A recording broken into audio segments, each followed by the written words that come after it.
Well, one thing we haven't agreed to is a ceasefire. A ceasefire with Hamas means surrender to Hamas, surrender to terror, and the victory of the Iran's axis of terror. So there won't be a ceasefire without the release of the Israeli hostages. That's not going to happen. That was Israeli Prime Minister Benjamin Netanyahu saying that there will be no ceasefire between Israeli forces and Hamas terrorists. The U.S. says that Israel has agreed to pause fighting in Gaza every day for 4 hours to allow citizens to leave during that time frame. Meanwhile, Yemen's Houthi rebels released footage showing that the Houthis shot down a U.S. Air Force Reaper drone. By the way, that drone cost around $32 million. There have now been 46 strikes on U.S. bases in the Middle East since Hamas's October 7th attack. Joining me right now is Texas Congressman August Pfluger, a member of the House Homeland Security and Energy Committees and also a veteran himself with over 300 combat hours over Iraq, Syria, fighting ISIS primarily. We are so grateful that you're with us this morning, Congressman. Thank you to you for your service to this country, number one. Well, thank you, Maria. Thanks for having me. And it's very nice to be able to honor veterans this weekend. Yes, it is. I want to ask you about the war on Israel right now. You are very familiar with fighting the terrorists in the Middle East and very familiar with what Iran was doing back in 2016 and 17 to arm the Hezbollah terrorists in Lebanon, how Russia and Iran were working together at that time. Can you tell us about that? Well, absolutely. I mean, this is not new. What we're seeing now, Iran is testing us now. They've been testing us for a long time. When I was flying combat missions over Syria, Iraq, we were primarily facing ISIS, but we also saw just how motivated Iran was to arm Hezbollah primarily with precision-guided weapons and with all sorts of weapons with the express intent of destroying Israel. And this was happening. It's been happening for quite a time now. And I think the difference between the Trump administration and obviously the Biden administration is complete weakness out of the Biden administration to not push back on those 46 attacks that you just mentioned. The deterrent factor is no longer there.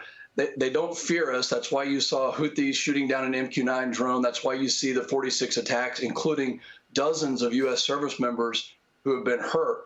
It is high time the Biden administration change their policy towards Iran, use strength, and let them know that we're not okay with that. Not only that, but that we're going to push back on them. And it all starts with the weakness that this administration has shown. But why? I mean, I don't understand why this administration is so soft on our adversaries and enemies. Do you have any idea why it's been so hard for them to connect the dots to Iran and why it's been so hard for them to call out China on its aggression? Well, it really starts with appeasement. They come to the negotiating table with a thought that they can appease and not escalate further. And that didn't work with Russia. It didn't work with Putin. It certainly hasn't worked with Iran. I mean, what Hamas did, and Hamas, by the way, is really the secondary terrorist group that faces Israel in close proximity. Hezbollah has much more military capability. Trump took a hardline stance against Iran, said we're not going to sign a nuclear deal. And then here comes Obama and Biden back again in the White House, Biden saying, well, let's get back to some sort of nuclear negotiation. It doesn't work. You can't negotiate with terrorists. Strength is the only thing. And guess who's watching? Xi Jinping. And he's making his decisions in calculus based off what we do now. And it all started with that debacle in Afghanistan where we showed extreme weakness. Yeah, I'm sure he's shaking in his boots ahead of his Joe Biden meeting next week on the sidelines of the APEC conference. I'm going to get back to that in a moment, but I got to ask you about what has taken place here at home. Pro-Hamas activists vandalized Texas Congresswoman Monica De La Cruz's office in McAllen, Texas. The vandals used red paint to write on the office walls. They created banners that accuse Israel of genocide and one that reads, Monica murders. Last week, anti-Israel protesters vandalized the White House and the White House gates with red paint, implying that the White House has blood on its hands. Congressman, I know you introduced a bill this week that would expel any Hamas-supporting visa holders from the United States. Tell me about that. Well, first off, our prayers are with Monica, but she's very strong. She's not going to be deterred by that vandalism. All of the Texans came together last night and showed her our support. She is very strong. And this is what the White House needs to know. They need to maintain their strength, their support for Israel. What I did last week was introduce a bill that takes our law even further. And it says if you're a visa holder and you espouse terrorist ideals, especially related to Hamas, then your visa will be restricted. And we have to ask the question, why are we here? And it's because the Biden administration has no idea who is in our country.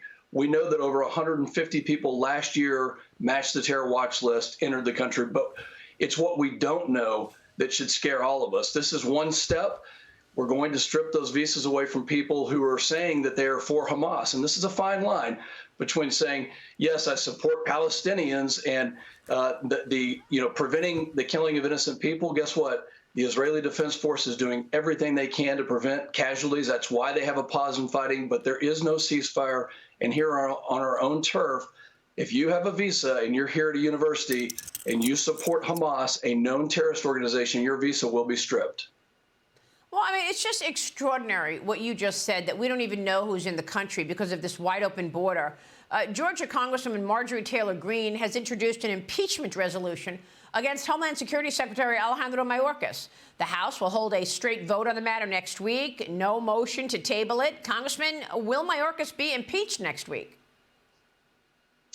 Well, she's right to do that. This is not the first articles of impeachment that have been brought against Mayorkas. I have publicly said that he should resign for the dereliction of duty that he has shown, not defending our borders. We will see him in the Homeland Security Committee that I am on Wednesday, and I think it will lead to this. I mean, it's unbearable how many people have entered this country that he doesn't know about that can cause us harm.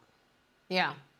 You're right in the middle of all of this, not only on the border, living there in Texas, but also your region of Texas, the Permian Basin, is probably the most capacity of oil potential in the country, if not one or two in the world, Congressman. And yet this administration doesn't want drilling there, and their climate change agenda has taken precedence. You're right. The largest secure supply of oil and gas in the entire world is in the Permian Basin, right in my district. And the difference between now and what happened in 1973 when Israel was attacked is that we have energy dominance at this point. At 1973, we were energy scarce, and the sanctions, the OPEC cartel, pulling their weight and being able to restrict the flow, sending prices, skyrocketing, that's different now. We have a tool of national security that the administration has assaulted. We've got to continue to drill here. It's a national security issue, and it impacts us around the world, and we're seeing that play out right now. All right. We will be watching that. Congressman, we're watching your work, and we appreciate your leadership. Thank you, sir. Thank you, Maria. And, of course, thank you for your service to our great nation. August Pfluger joining us this morning in Texas.